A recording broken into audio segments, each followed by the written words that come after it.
Good morning, everyone. But actually, I have prepared it for 2 to 3 pages. Sir has permitted me for 10 seconds. For the first time, I'm crossing your words, sir. I'm very sorry, but I'm taking 1 more minute extra. So, Dr. Jayaprakash Narayan is a popularly known as Loksatta JP. He's a Indian liberal politician and an activist. My mentor has been my role model since 1 decade. I adore him as a wonderful human being and human personality. I learned a lot from him, from his day-to-day life from all these years. I will wish to be his disciple throughout my life. So there are a lot of things to discuss, but I will share only 2 to 3 points among this. As a district collector, he was actually by training he was a physician, but unfortunately after the Janata experiment failure, he became an IAS officer in 1980, cracking All India 4th rank. So many youth is having the dream to become an IAS officer. So but he was actually resigned IAS very simply. He has resigned for IAS, and in the contribution of 16 years of his government, he has actually done as a joint collector. He has created full and permanent employment for 8,000 youth in India. Nowhere in India has happened like this. So permanently they have given 8,000 families, they have given the employment permanently. And as a East Godavari district collector, he spearheaded the reconstruction of drainage and irrigation network in Krishna and Godavari deltas, which is badly needs in Hyderabad nowadays. Okay, we are aware of this drainage system, how we are actually suffering with the drainage system. And moreover, we are actually fulfilling the high-tech city. Hyderabad is a hub for IT industry. Now it is also a part of Dr. Jayaprakash Narayan contribution. As a member of advisory committee, he has contributed that InfoCity also. And he is actually served as a participation for national panels. He was actually served as a National Advisory Council, Vigilance Advisory Council constituted by the Central Vigilance Commission, and also second administrative reforms, which is headed by Veerappa Moili. Sir is one of the member for the second administrative reforms, and also currently Sir is actually currently serving as a General Secretary for FDR, Foundation for Democratic Reforms. It is actually India's largest think tank, a research center for actually providing the Loksatta movement and this providing the government offices, especially service guarantee scheme. So to elaborate agriculture, irrigation and corruption measures in the political scenario, he has established a Loksatta party in 2006 October 2nd. With clean politics, good governance and improvement of India as the main political goal, he has actually launched the party. He started this party aimed to be enrich the political scenario in India with a true spirit. He felt that it could be considered as an alternative to any other political party, since it aimed to create the rule and faith political picture in India without involving legitimate money, liquor and caste in elections. So, and finally, he was actually advisor for Youth Parliament program. Youth Parliament is an ideal platform for the youth to express their views and ideas, to act and change the changing agent as an India for nation building. So, according to Dr. Jayaprakash Narayan, avoidable suffering and unfulfilled potential are the 2 great bad sins. So, he is currently working as a FDR General Secretary. Sir is actually doing a research on day-to-day platform, and even recently the new education policy is also Sir is also one of the advisor for the government, that Kasturi Rangan committee. So because of this new education policy, Sir has also given a lot of contribution to the education policy from last this is actually I am going to complete 1 decade with the Sir journey. That is, I am going to celebrate on December 27th 2012, first time as an engineering student I have interacted with the Sir for the first time. Now I am continuing as an assistant professor. I felt very happy. Thank you, sir. Okay. I will use substantially English and a bit of Telugu in between. I am delighted to be here. I am saying it genuinely because I have no doubt in my mind, no disrespect to the men folk here, our girls and women are far superior to our boys. We are raising boys horribly.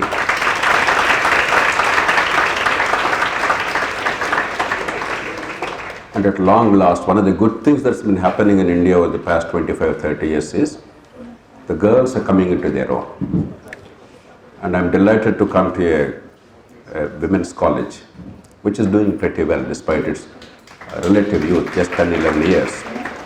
I am very happy to note that. And when I see your faculty and all of you, I feel enthused. I don't want to give a lecture because, typically in these fora, whoever stands here gives you a moral lecture to all of you. Promptly you all forget about that. Promptly the fellow forgets it because he never means it seriously. He never practices it. It doesn't help. Instead, what I propose to do is, let's stimulate our thinking collectively. So maybe I'll make a few introductory remarks, a few minutes, then we'll make it interactive. Is it okay?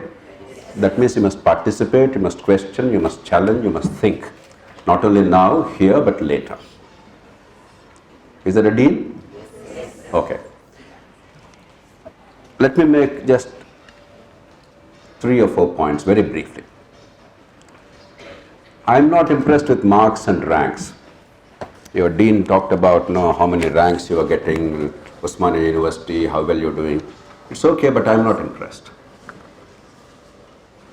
Because this country is obsessed with marks and ranks, because we have forgotten what education means. The purpose of education is completely forgotten.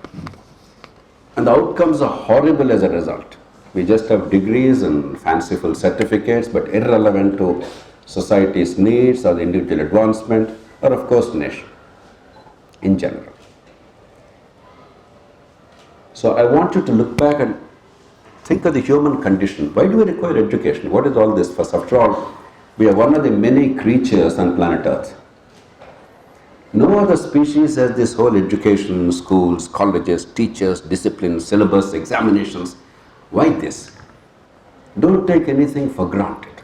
Just rethink, reimagine.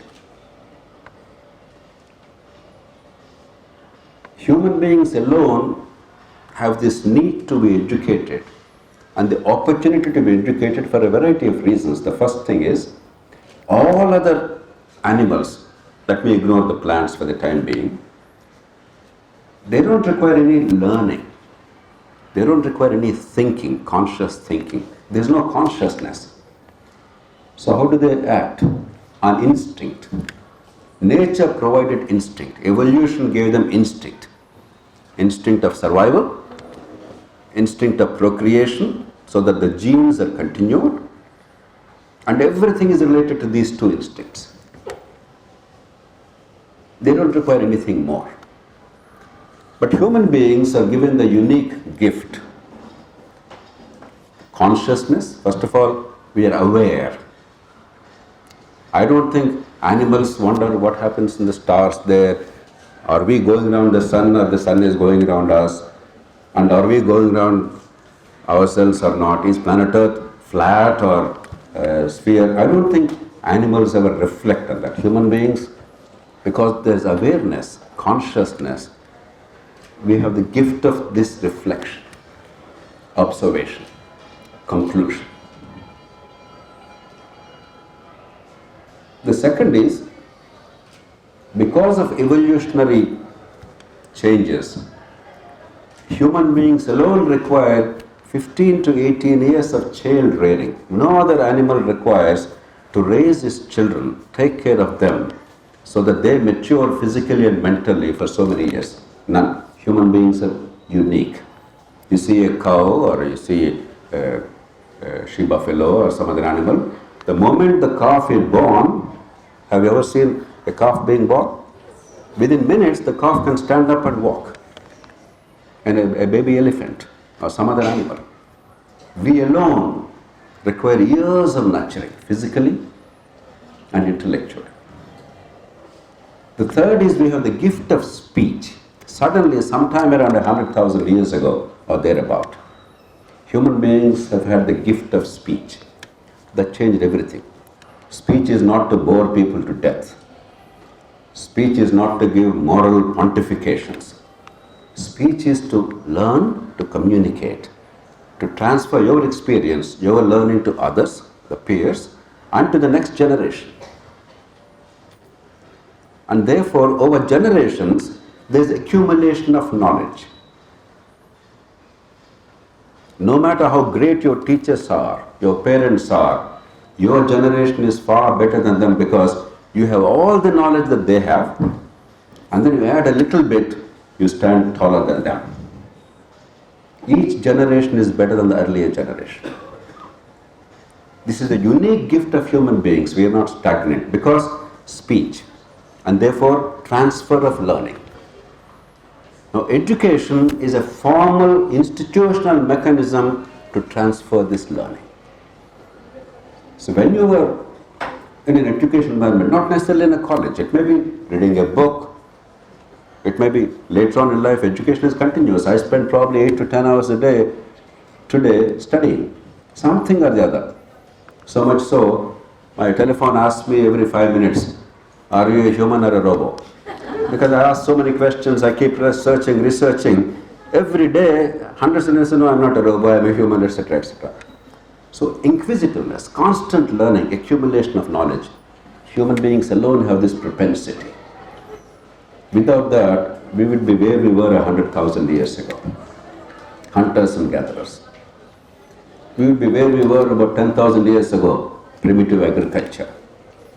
We would be where we were about 400 years ago, some understanding of some logic, etc., but no understanding of machines and so on and so forth. We would be where we were about 100 years ago.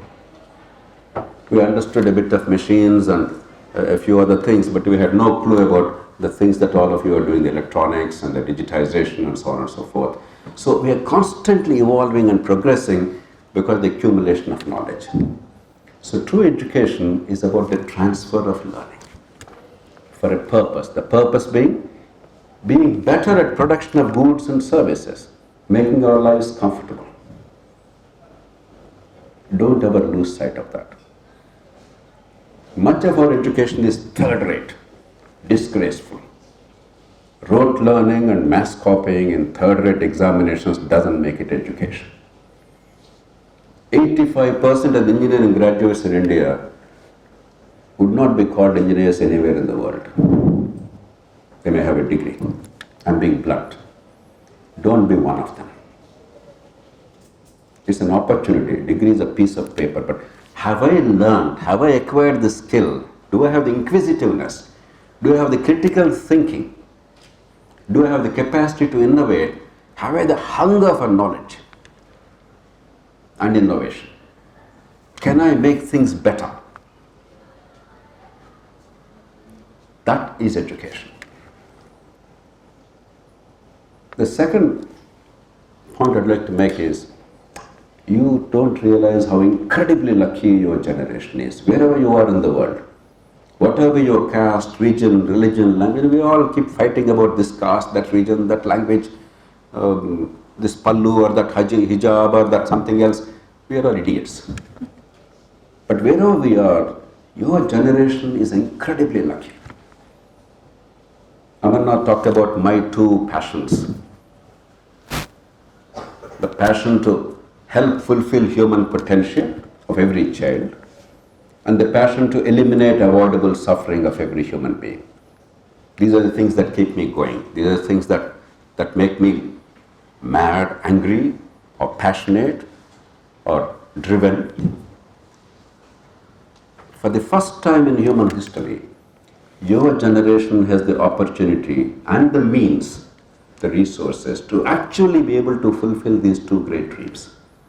Human potential, every human being, if only we get our act right. It's no longer an issue of where is the money or where is the opportunity, where is the technology. We have it. We can make every human being flourish. And we can avoid or we can eliminate all avoidable suffering. No, somebody dies, people die. If we all don't die, what will happen to you guys? We never give you a chance. So as we age, there's a natural death. Sometimes you can't prevent premature death. But to the extent that you can prevent death or disability or pain and suffering, if you cannot, it's a tragedy.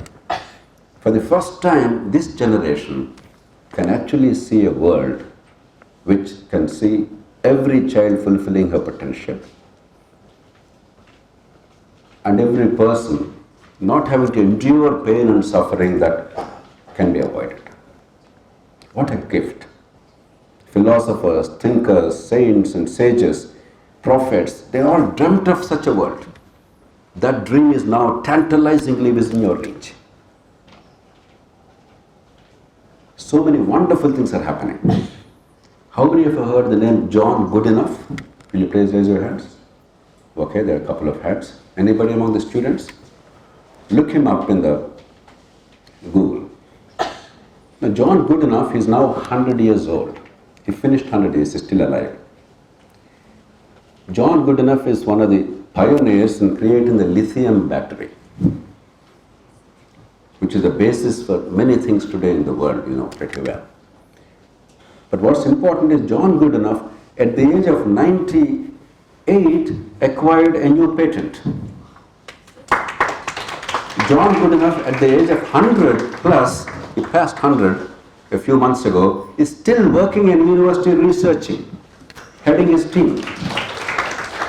He's still trying to improve the battery, because today, solar power or wind power and then storage, because these are all not diurnal, 24 hours you don't have it, you only have it when there's sun, when there's wind.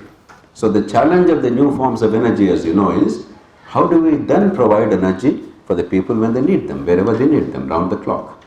Therefore storage. At the age of 100 plus, John Goodenough is working very hard, thinking very hard to improve the battery he himself created. Now John Goodenough is surely going to die in the next few years. After all, he's 100 plus. John Goodenough, I think, has everything in his life. I don't think he needs more money. I don't think he can get more fame. He wouldn't care a damn at that age. But John Goodenough has something most precious, the inquisitiveness, the critical thinking, the capacity to challenge his mind, and a capacity and willingness to imagine a future independent of him. That our children, their progeny, they'll have a better life, they'll live in a better world. Now tell me, is John Goodenough the best of our students? Or the kids who are going to examinations and mugging up overnight, etc. Who is actually a better student? And what a fulfilled life. Just one example I'm giving. That is the purpose of knowledge. To make the world infinitely better. And career automatically comes. Careers don't come because of degrees. Careers don't come because you join IAS or IPS or some other idiot course or a service. It's irrelevant. If you have the capacity to fulfill human needs, either creating material goods or providing services, education, healthcare, entertainment, and other things required for the fulfillment of human life, then you're doing something meaningful. In return, you get a livelihood. None of us can depend on society to fund us and to feed us without providing something in return.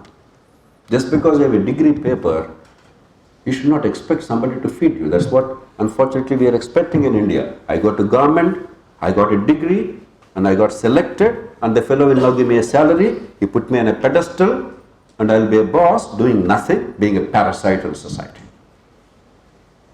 That's not what employment is about. That's not what life is about. It's a disaster. You bring value to human life.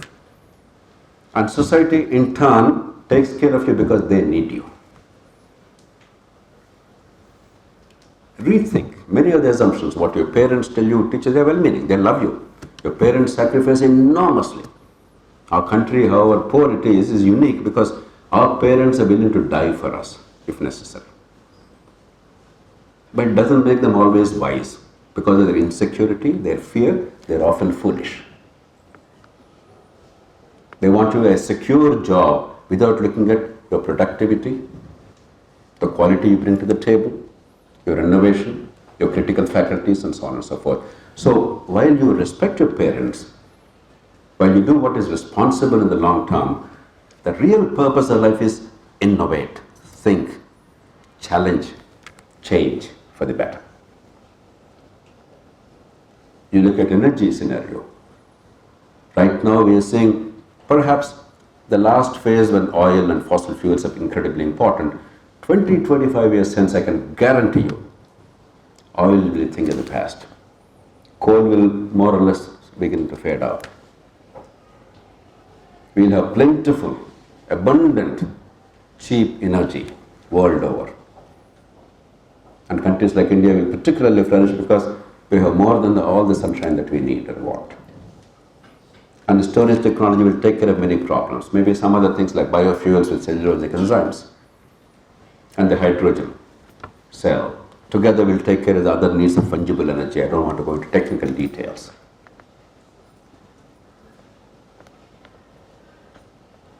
And material science is undergoing dramatic changes. There are now materials which can dramatically bring down the temperature without any consumption of energy, because they have the capacity to reflect the heat from the sun back into the deep space at a certain frequency which will not be further reflected back. Doesn't cause greenhouse effect. There are phenomenal things happening. And in solar cells there is a perovskite technology now which will increase the efficiency significantly from the 15-18%. It may go up to as high as 40%. Already we are at 27-28%. So dramatic things, wonderful things, exciting things are happening. Therefore be optimistic. Be cheerful about the future. Rejoice. Be happy that we are alive at this time. Make the most of it. Don't be one of those very tragic figures, always brooding and getting depressed. There's no reason to be that. Of course, there are going to be problems. Some of you might have seen, I was sitting there and a mosquito was trying to come around, and I'm very obsessed with mosquitoes. My God, it may transmit dengue virus, it may give you malaria, so I have to crush the mosquito. So problems are going to be there. But opportunities, improvements in life for yourself and those around you, phenomenal improvements. 25 years ago when I wanted to do research, I was traveling to 30 days a month, and I used to do a phenomenal amount of research, participation in gatherings like this all over the country, in the world, conferencing, writing, enormous amount of writing. I was doing about 4 or 5 columns a week I was writing, more than many professional writers in the world, and time was very precious. And I always took pride that when I said something or wrote something, there should not be any error. It must be accurate. So research. No possibility, travel. It was excruciatingly painful. Midnight, 12 o'clock, I used to sit in the library or something, do the research and do my writing at morning 4 o'clock or 3 o'clock. Today, wherever I am in the world, no worry. A flick of a button, all the research that I require is available. How much the life has become better. You can use this device for idiot things, which most of us tend to do most of the time. But you can make it a powerful tool to empower you. 25 years ago, this was unthinkable. Be optimistic. Be cheerful. It's a wonderful world you are in. A third broad point, and with that I'll close. Go beyond your field of technology. It's important. It's necessary. And remember, all technology is about, do you remember the principle of levers? No. 7th grade, therefore it's not necessary to learn. Right? Archimedes, the great mathematician, Greek mathematician and physicist, was once asked in a gathering like this, somebody asked him, Master, you are such a great scientist and thinker, can you move the planet Earth? He said, of course I can. They all thought he was insane, because even now there is a prevalent belief in certain circuits, if somebody is very intelligent, there's a chance that he is mad. In those days it was a certainty. Somebody that much of a genius must be mad fellow. So he said he's gone off his rocker. He said, no, I'm not mad. I can and I will move planet Earth, but subject to 2 conditions. Give me a place to stand upon. I cannot stand on planet Earth and then move planet Earth. And 2, give me a long enough lever. Does not matter how heavy the object, as long as I can carry the lever, if I have a place to stand upon, to fall from. I may have to run 1,000,000 kilometers to move that big object by 1 millimeter, but I can move it. That's the principle of levers. He was absolutely right. However big the boulder is, a bright girl, when you're asked to move the boulder, you will not go and hit your head. You will not try and lift it with your bare hands. You will take a long sturdy rod, you will take a small little pebble to use it as fulcrum, and with your limited muscular energy at the one end, you can surely move it. That is the basis of engineering. That's also the basis of improving humanity's conditions. The principle of levers. Oftentimes people ask me, there are monumental challenges, 1.4 billion people, such complexity, diversity, the problems are monumental. How do you even envisage changing it? The principle of levers. I don't have to be a Superman. If you think, if you understand, if you use the right lever, if you use your energy very creatively, thoughtfully, you can move mountains. Our country has phenomenal problems, but there's not one intractable problem. All these problems can be solved easily. I remember going to one of the institutions here in Hyderabad, I think some years ago, the BITS Hyderabad campus. The director asked me, former chief minister promised free water supply here. Will you please arrange water supply? I said, look, it's absurd. Already the Metropolitan Water Supply Board is losing about 20-30 crores a month, and you are a very progressive institution, you don't have any shortage of resources. For you to expect any free supply of water is further going to erode the capacity of this institution to survive. That's not a very wise thing. So don't expect that. Even if somebody wants to give you, I would oppose that. But why do you want that? He said, but we want water. I said, how much land do you have? Unlike you, they have 120 acres of land. Now in square meters, how much is that? About 500,000 square meters. How much rainfall is there in Hyderabad city? About 960 to 100,000 millimeters. So what is the total rainfall per square meter? 1,000 liters per year or thereabout. What is the total rainfall for 5 lakh square meters, 500,000 square meters? How much is that? Quick. 500,000 multiplied by 1,000?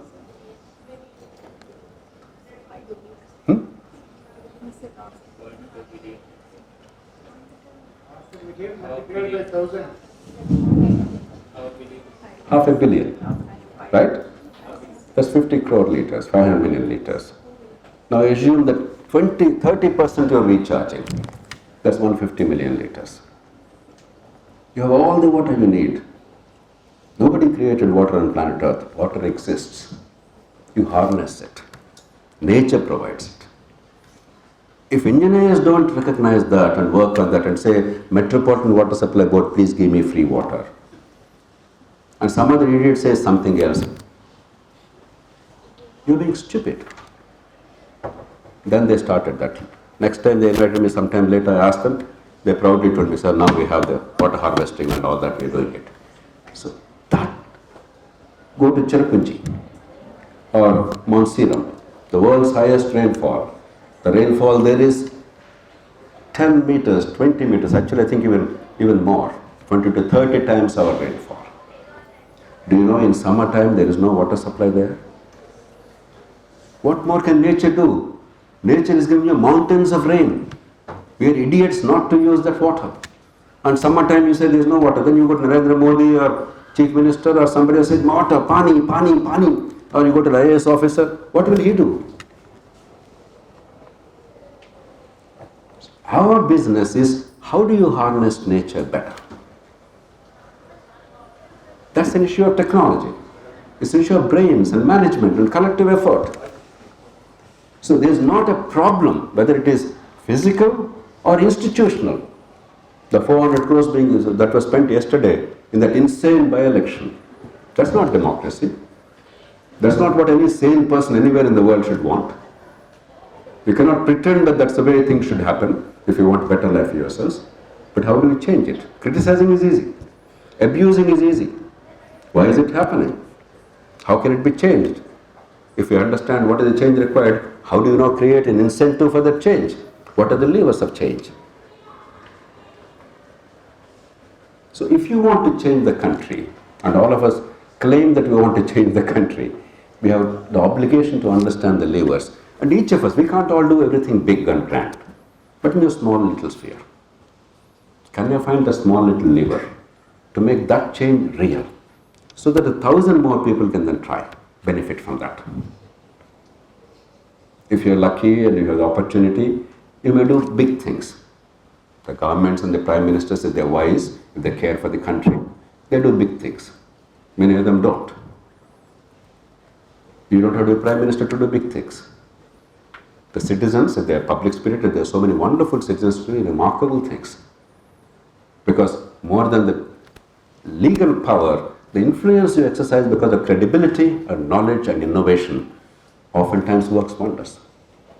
Whenever I see such people, I'm in awe of them. There are so many wonderful people in this country. The challenge that I've taken on myself is, how do I create conditions to replicate that? If somebody is doing a great job here, can I make it happen across the whole country? What are the institutional mechanisms that make it happen? And without a single MP with me, I could make 3 constitutional amendments possible in this country. 91st, 97th, 99th. I have no power. But the principle of levers, knowledge, understanding, creating a framework in which they have the right incentives, and persuade, use the power of the context.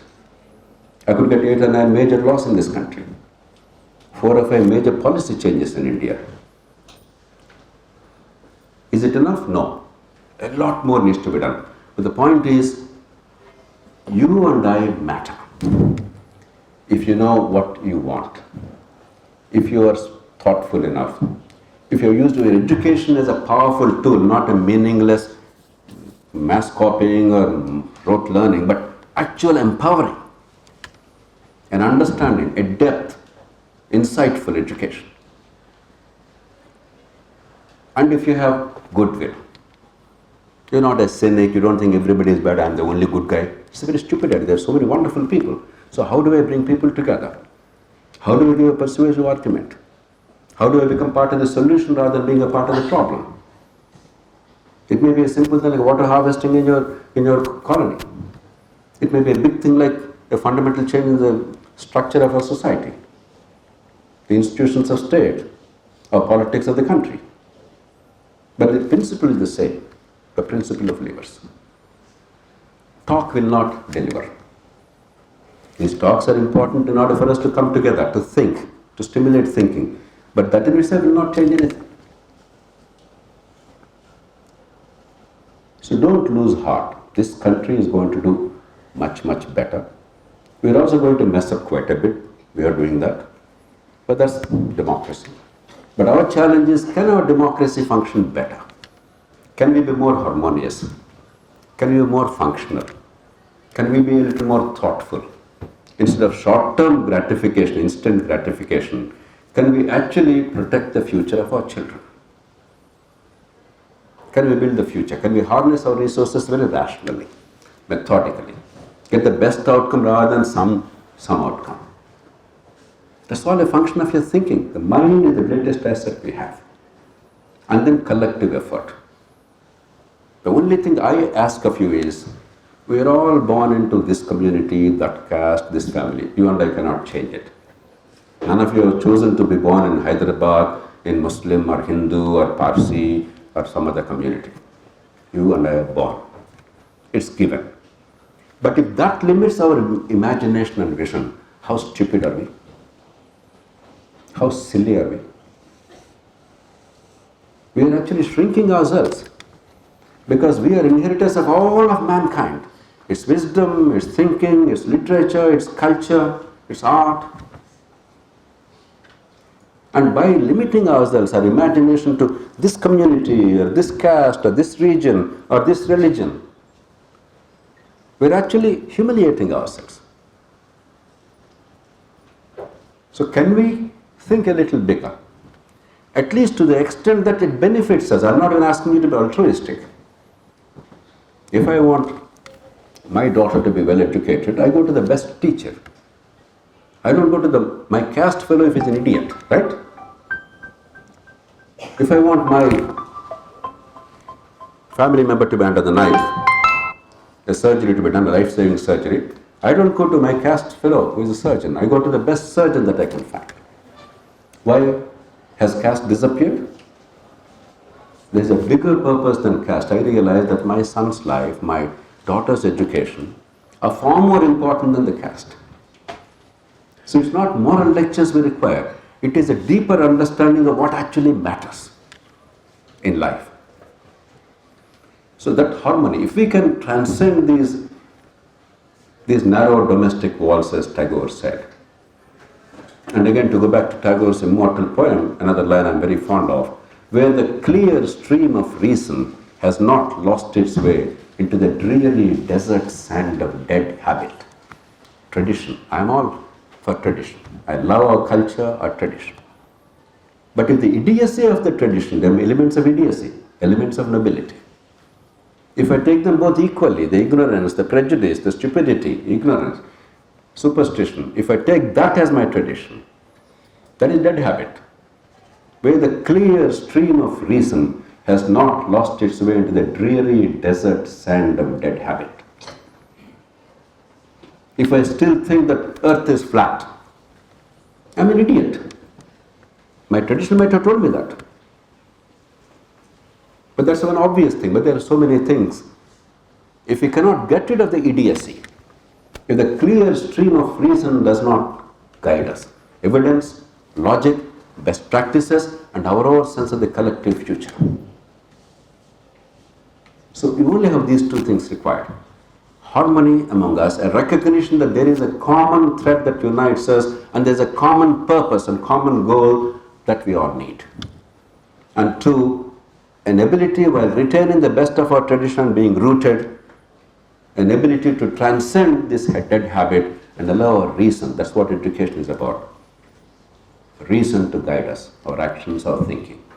That's all I ask of you. After that, what you do in your lives is your business. I'm sure, as bright young people seeking freedom, you will slowly come out of the shackles of caste and region and religion when you choose a life partner and 100 other things. But it's up to you. Some take longer, some do quickly. But at least this much, when the collective good is involved, can we forget this idiocy? I'm sure your generation, particularly the girls, the women, because women naturally are much more prone to harmony and less of power struggle and domination and more of a sense of purpose and fulfillment. I'm sure you will lead, your generation will lead, but for that, true and meaningful education is the foundation.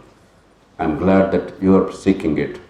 So don't be too worried about marks and grades, but get the best out of this opportunity.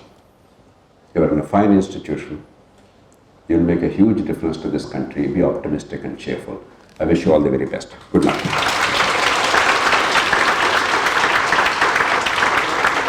I've taken longer than I expected. Now the floor is yours. Like and subscribe Eagle Media Works.